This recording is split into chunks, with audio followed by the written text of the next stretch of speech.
Good morning, fifth graders. This is your week 2, day 5 erosion experiment. So I'm going to go through exactly the directions on the page that you have in your packet for how to set up this experiment and how to try it out. So step 1 says gather materials, and you need 2 bowls, which I have right here, 2 plastic bowls, 1 jar or cup with the lid. I actually have my bowl has a lid that goes with it, so that works. Perfect. One of them needs a lid.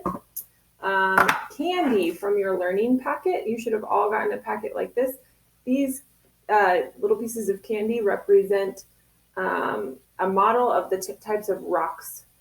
Igneous rock for the M&M, metamorphic rock for the gumdrop, and a sedimentary rock for the mint. And you need some kind of a timer to time how long you're going to be doing the experiment. Let's see, setting up the experiment. You need to take out one of each candy and place it into one of the bowls without a lid. And the other 3 candies you'll put in the other bowl. So both bowls should have candies in them, or how do I show you? Okay, there we go. The 3 types of candies in them. And what we're going to do is we're going to change one thing. We're going to put water in both of them. And one of them we're going to put the lid on and swirl the water around. So I want you to go ahead and make a hypothesis right now. So what you're going to do is you're going to think, how does the moving water change the amount of erosion that happens in a given time?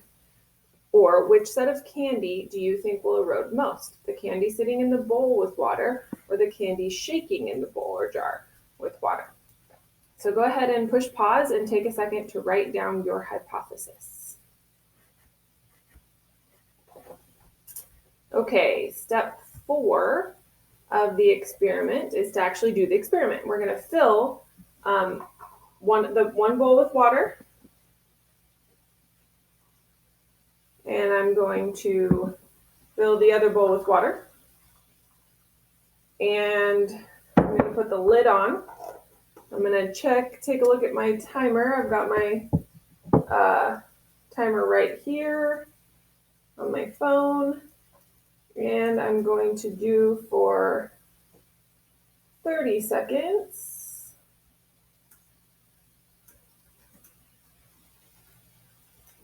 And I'm going to push start. And I'm going to start shaking up these rocks in here, swirling it around, shake, shake, shake, shake, shake. I've got 30 seconds. And this is a model, a demonstration of rocks that would be like in a river, in moving water, and showing how they erode differently than rocks that are maybe just sitting in a lake or covered by water. So we're going to take a look and see what we think might happen to these different rocks. I've got 2 and 1. Okay, I'm going to stop my timer. And then the next step is to take out those rocks and compare them to the other ones. Take out the other ones too. And we're going to compare the difference between those rocks. Okay, so go ahead and take a second to write down your results. Which set of candies eroded more? Describe the difference of your observations below. So looking at your rocks, go ahead and make some observations. What's different? What's the same? And take a second to write that down. Push pause.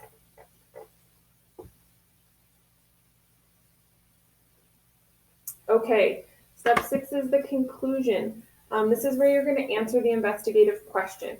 How does moving water change the amount of erosion that happens in a given time? Why do you think this? This is where you need to use evidence from your readings to support your analysis of the results. So you need to look back at some of the packets, some of the articles that we've read about erosion, and see if you can explain why you think this happens based on what you know about erosion and weathering. All right, hope you had fun.